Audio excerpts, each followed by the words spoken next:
ఓం శ్రీ సాయిరామ్. ఓం సాయి ఈశ్వరాయ విద్మహే సత్యదేవాయ ధీమహి తన్నో సర్వ ప్రచోదయాత్. సాయి ఈశ్వరాయ విద్మహే సత్యదేవాయ ధీమహి తన్నో సర్వం ప్రచోదయాత్. ఓం సాయి ఈశ్వరాయ విద్మహే సత్యదేవాయ ధీమహి తన్నో సర్వ ప్రచోదయాత్. సహస్రశీర్షా పురుషః సహస్రాక్షాత్ సహస్రపాత్ సభూమిం విశ్వతోరుత్వా అత్యతిష్టద్దశాంగుళం.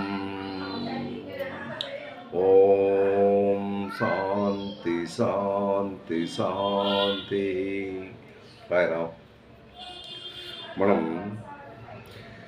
కర్మ సన్యాస యోగంలో నిన్నటి వరకు 2 శ్లోకాలు మనం చెప్పుకున్నాం. ఈవేళ 3వ శ్లోకం. రోజు తప్పించే రోజు ఒకసారి చెప్పడం అవుతుంది, ఒకసారి రోజు చెప్పడం అవుతుంది. అది మీరు ఒక శ్లోకాన్ని అది చక్కగా చదువుకున్నట్టయితే ఏదైతే నేను చెప్పానో అదే శ్లోకాన్ని మీరు పుస్తకం తీస్తూ, గీతా పుస్తకం తీస్తూ సన్యాసి యోగంలో అంటే 5వ అధ్యాయంలో 3వ శ్లోకం, ఆ 3వ శ్లోకం చూసినట్టయితే ఆ 3వ శ్లోకంలో భగవంతుడు ఏం చెప్పాడు అనేది మీకు అర్థమవుతుంది.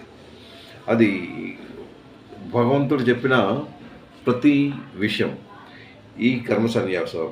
అయితే లాస్ట్ శ్లోకంలో భగవంతుడు ఏం చెప్పాడు?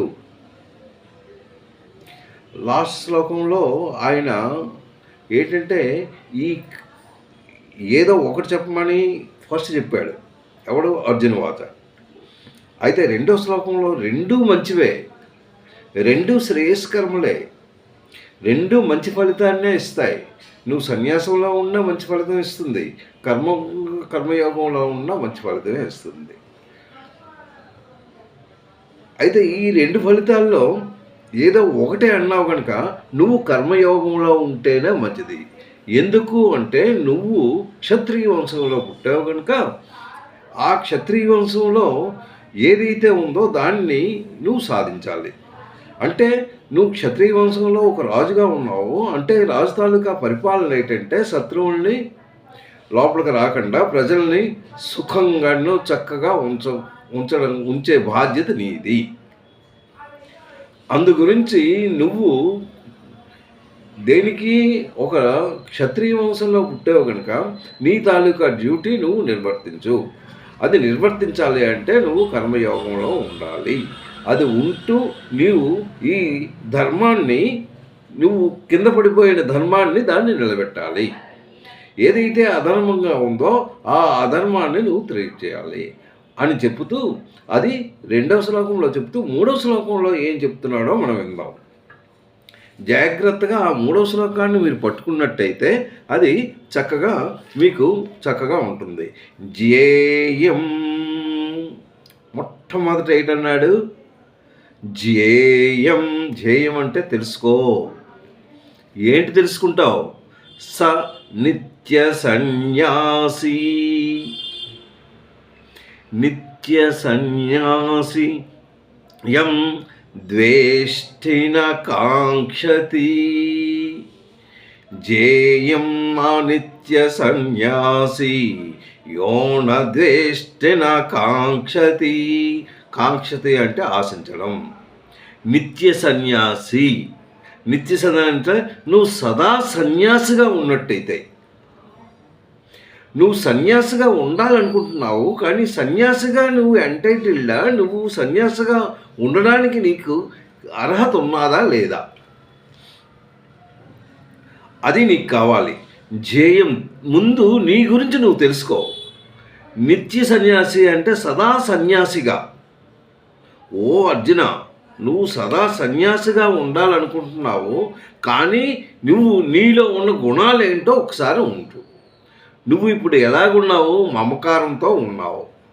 నాది నా వారు అంటున్నావే, అది దేనికి చెందింది? అది రాగద్వేషాలకు చెందినది. ఎప్పుడైతే నువ్వు దీంట్లో నా వారు నాది అనేసి నువ్వు అనుకుంటున్నావో అది సన్యాసిగా ఉండడానికి అది కాదు. అది మెట్టే కాదు. ఫస్ట్ మెట్టెక్కు, తర్వాత నెక్స్ట్ నువ్వు రెండో మెట్టు ఎక్కడానికి నువ్వు ట్రై చేయి. అంతేగాని నేను ఒక్కసారి దీనిగా వెళ్ళిపోతాను అంటే అవ్వదు. అది ముందు నీ తాలూకా కర్మ ఏంటి, ధ్యేయం ముందు నీ గురించి నువ్వు తెలుసుకో.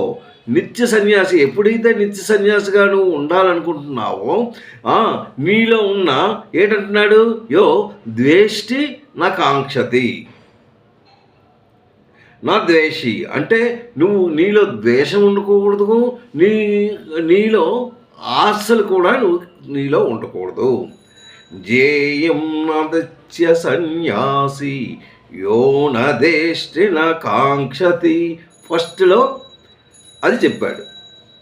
నీలో ద్వేషం ఉండకూడదు, ఎవరిని ద్వేషించకూడదు, దేన్ని ఆశించకూడదు. ఈ రెండు నీలో ఉన్నాయా ఒకసారి నువ్వు అర్థం చేసుకో.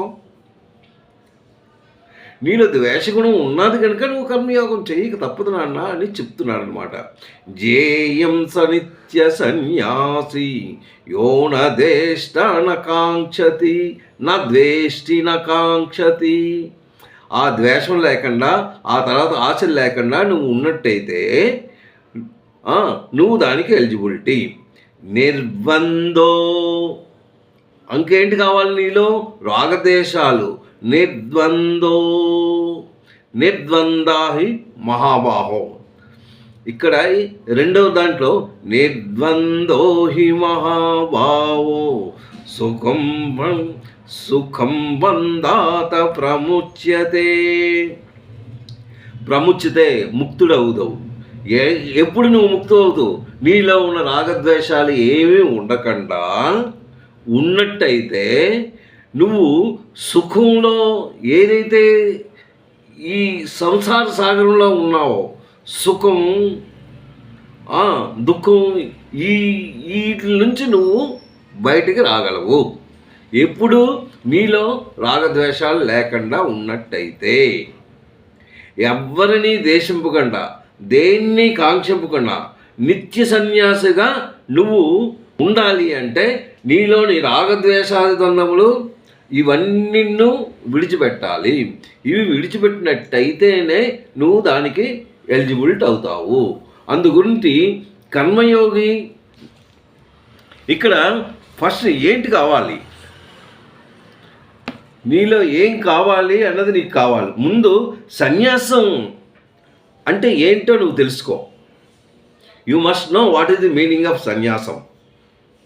సన్యాసం నువ్వు తీసుకున్నావు అంటే ఏంటి, ఎవరైతే ద్వేషగుణాలు లేకుండా ఉంటారో, ఎవరైతే ఆశలు లేకుండా, ఏ రకమైన రాగం ఏమీ ఉండకుండా ఉంటారో వాళ్ళు దానికి అర్హులు. ఏంటి, సన్యాసానికి. ఆ రాగద్వేషాలు ఏమీ నీలో ఉండకూడదు. అప్పుడు ఫస్ట్ నీవేంటి, నీకు ఎన్నో సందేహాలు ఉన్నాయి. ఈ సందేహాలతో నాకు ప్రశ్నలు వేస్తున్నావు. కృష్ణ నాకు ఇది మంచిదా ఇది మంచిదా ఏదో ఒకటి చెప్పు అని అంటున్నావు. అంటే నీలో ఇంకన్నూ ఉన్నాయన్నమాట. ఏంటి, సందేహాలు. ఆ సందేహాలు ముందు తీసుకోవాలి, ముందు తీరిపోవాలి. నీలో ఎటువంటి సందేహం కూడా ఉండకూడదు. ఏ సందేహం ఉన్నన్ను నీకు ఇంకా లాగుతూనే ఉంటుంది. అయ్యో నాకు ఇది సందేహం ఉందే, ఇది అవునా కాదా, అవునా కాదా, ఈ దీంట్లో సతమతం అవుతూ ఉంటావు. అసలు దానికి నువ్వు పరిగెట్టలేవు. నీలో ఫస్ట్ సందేహాలు ఉండకూడదు. ఇదేంటిది సన్యాసం అంటే, ఇది మామూలు నువ్వు పర్వతం ఎలా అయితే ఎక్కుతావో, ఎంత కష్టపడి నువ్వు పర్వతం ఎక్కితే కానీ దాన్ని రీచ్ అవ్వలేవు. అలాగే ఈ సన్యాసం కూడా నీలో ఎంతో ఓర్పు ఉండాలి. నీ ఇంద్రియ నిగ్రహం ఫస్ట్ ఉండాలి. నీ ఇంద్రియాలను పరిగెట్టించకూడదు, నీ ఇంద్రియాలతో ఆలోచించకూడదు, నీ ఇంద్రియాలతో ఏమీ పనిచేయకూడదు.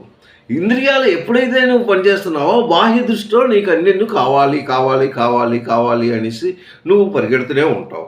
నువ్వు ఎప్పుడైతే దాన్ని బాహ్య దృష్టిలో నువ్వు ఉన్నావో నీకు అన్ని వాంఛలు ఎక్కువగా ఉంటాయి, నీ తాలూకా కోరికలు పెరుగుతూనే ఉంటాయి. ఎప్పుడైతే కోరికలు పెరిగాయో నీ తాలూకా అజ్ఞానం స్టార్ట్ అయిపోయిందనమాట. నీకు ఎప్పుడైతే అజ్ఞానంలో ఉన్నావో నువ్వు దీంట్లోకి ఇంకా రావడం చాలా కష్టం. నువ్వు సన్యాసిగా నువ్వు ఉండాలి అనుకుంటే ఫస్ట్ దీన్ని కట్ చేయి. దీన్ని కట్ చేసి నువ్వు సన్యాసంకి వెళ్ళచ్చు. సన్యాసం అంటే మామూలుగా నువ్వు ఇవి విడిచిపెట్టడం అంటే సన్యాసం ఎన్నో రకాలు ఉన్నాయి. ఎన్నో రకాలు అంటే దానికి కొందరు సన్యాసం ఏం చేస్తారంటే దాన్ని ఇల్లు బొళ్ళు అన్నీ విడిచిపెట్టేసి ఎక్కడికో వెళ్ళిపోయి ఏదో ఇవన్నీ అంటే నీ బాధ్యతలు ఉంటుండగా నువ్వు సన్యాసం నువ్వు చేయడానికి వీల్లేదు. అది మళ్ళీ దోషమే. నీకు శరీరాన్ని ఇచ్చాడు, శరీరాన్ని ఇచ్చి నీకు ఒక తెలివితేటలను ఇచ్చాడు, నీకు అన్ని ఇంద్రియాలు ఇచ్చాడు. ఈ ఇంద్రియాలతో నువ్వు ఏమో మంచి మంచి పనులు చెయ్యు, నలుగురికి సహాయం చెయ్యు. ఆ తర్వాత భగవంతుని తాలూకా తత్వాన్ని నువ్వు అర్థం చేసుకో. నువ్వు ఎవరివి, నువ్వు ఎక్కడికి ఉన్నావు, ఎక్కడికి వెళ్ళాలి, ఎక్కడి నుంచి వచ్చావు, ఇవన్నీ నువ్వు అర్థం చేసుకుంటే కదా నువ్వు దానికి వెళ్ళగలవు. ముందు భగవంతుని గురించి నువ్వు తెలియాలి కదా ఏంటి అని. అవి తెలిస్తే కానీ నువ్వు వెళ్ళవే. అది అక్కడ అంటున్నది. నీ అభిప్రాయం ఏంటి? నీ సాధన సిద్ధించాలి అంటే మొట్టమొదట నీ తాలూకా రాగద్వేషాలు విడిచిపెట్టాలి, నీతో మమకారాలు విడిచిపెట్టాలి, నీలో ఉన్న ఆశలను విడిచిపెట్టాలి. ఇవి విడిచిపెడితే కానీ నువ్వు దానికి రీచ్ అవ్వలేవు. ముందు దాన్ని అంటే నువ్వు at present what is your situation? Your situation is very critical. ఏంటి క్రిటికల్? నువ్వు యుద్ధానికనే వచ్చావు. యుద్ధం చేస్తాను అనేసి వీళ్ళందరూ దుర్మార్గులు అనేసి నీ మనసులో ఉంది. ఏంటి వీళ్ళ ధర్మాన్ని పూర్తిగా పోయింది, ధర్మం అన్నది వాళ్ళలో లేదు. అలాంటి వాళ్ళని ఇక్కడ ఎందుకు ఉండాలి అన్న భావనతో నువ్వు ఇక్కడికి వచ్చి నేను ఇప్పుడు యుద్ధం చేయను, నేనేమో ఇదేమో వెళ్ళిపోతాను అంటే అవుతుందా? ఆ తర్వాత నీకేం చెప్పాను? నువ్వు ఈ విధంగా ఉంటే నీకేమో అవుతుంది. నీకు సాంఖ్యయోగం గురించి చెప్పాను, అది రెండవది. ఆ తర్వాత కర్మయోగం గురించి చెప్పాను, అది మూడవది. నాలుగవది జ్ఞాన సన్యాస యోగం గురించి చెప్పాను, అది నాలుగవది. ఇప్పుడు ఐదవ యోగంకి వచ్చావు. ఐదవలో ఏంటిది? ఈ కర్మ సన్యాస యోగం. కర్మయోగం చెప్పావు, నువ్వు కర్మ ఎలా చేయాలో నీకు అన్నీ చెప్పేశాను. ఇంకా నీలో సందేహమే ఉంది. ఇన్ని చెప్పినా నీకు ఇంకా సందేహం ఉంది. ముందు నీ సందేహాన్ని నువ్వు తీర్చుకో. సందేహం లేకుండా ఉంటే కానీ నువ్వు ముందుకు వెళ్ళలేవు, నువ్వు ఆ దానికి నువ్వు వెళ్ళలేవు. నీ సందేహాలు పోవాలంటే నేను ఏదైతే చెప్పానో దాన్ని చక్కగా నువ్వు ఫాలో అవ్వు. నీకు తత్వజ్ఞానం కావాలి అంటే నువ్వు అజ్ఞానంలో ఉన్నావు కనుక నీకు ఒక జ్ఞానం కావాలి అంటే తత్వజ్ఞానం కావాలి. తత్వజ్ఞానం కావాలంటే నీకు మంచి గురువు అయి ఉండాలి. ఆ గురువుకు తత్వజ్ఞానం తెలిసి ఉండాలి. అప్పుడు నీలో ఉన్న అజ్ఞానం పోతుంది. నువ్వు ఇప్పుడు అజ్ఞానంలో ఉన్నావు. ఈ అజ్ఞానంలో ఉంటూ నాకు ఇది కావాలా, నాకు అది కావాలా, నాకు సన్యాసం చాలా మంచిది, నేను సన్యాసం తీసుకుంటాను, నేను ఈ యుద్ధం చేయను అంటున్నావు. అంటే నీ తాలూకా కర్తవ్యం నువ్వు నిర్వర్తించటం లేదు. అది నిర్వర్తించకుండా నువ్వు సన్యాసికి నువ్వు వెళ్ళావు. ఫస్ట్ నీలో ఉన్న రాగద్వేషాలు ముందు డౌన్ చేయి. You must clean your heart. ఆ తర్వాత సందేహాల మీద సందేహాలు వస్తూనే ఉన్నా, నాకు ప్రశ్నిస్తున్నావు, నేను నీకు చెప్తున్నా ఉన్నాను. ఆ సందేహాలు లేకపోతే నువ్వు ఒకసారి అదే శ్లోకాన్ని మీరు మరొకసారి చెప్పుకుంటే, ఒకసారి చూసి దాన్ని అర్థం చేసుకున్నట్టయితే ఈ శ్లోకం తాలూకా అర్థం మీకు తెలిసిపోతుంది.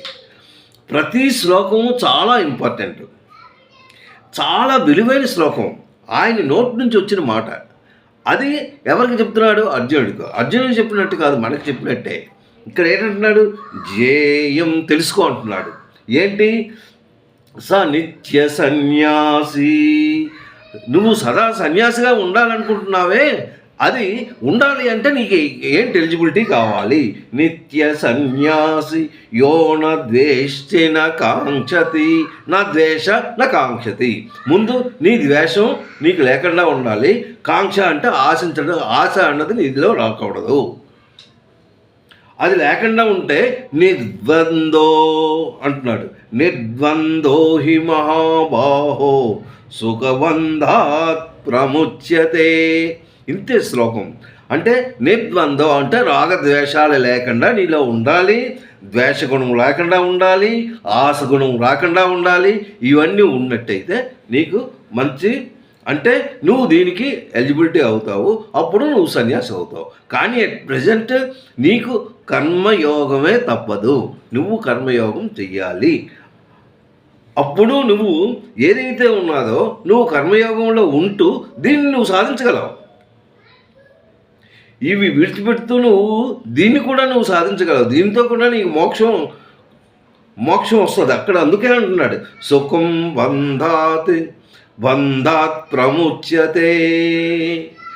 నువ్వు సంసారంలో ఉన్న ఈ సుఖం అనుభవిస్తూ ఉన్నావే, అది ఉంటూ ఈ సుఖాన్ని అనుభవిస్తూ నీవు ముక్తి మార్గానికి వెళ్ళగలవు అనేసి ఈ శ్లోకంలో చెప్తున్నాడు. ఈ శ్లోకం ఒక్కసారి చదువుతూ దాన్ని అర్థం చేసుకుంటూ భగవంతుడు ఎలా అయితే మనల్ని ఒక్కొక్క మెట్టు ఎక్కిస్తున్నాడో అలాగే మీరు కూడా ఆ మెట్టు ఎక్కుతూ మీరు ఆ ముక్తి మార్గానికి వెళ్ళగలని నేను ఇప్పుడు ప్రార్థిస్తూ ఉన్నాను. సాయిరామ్.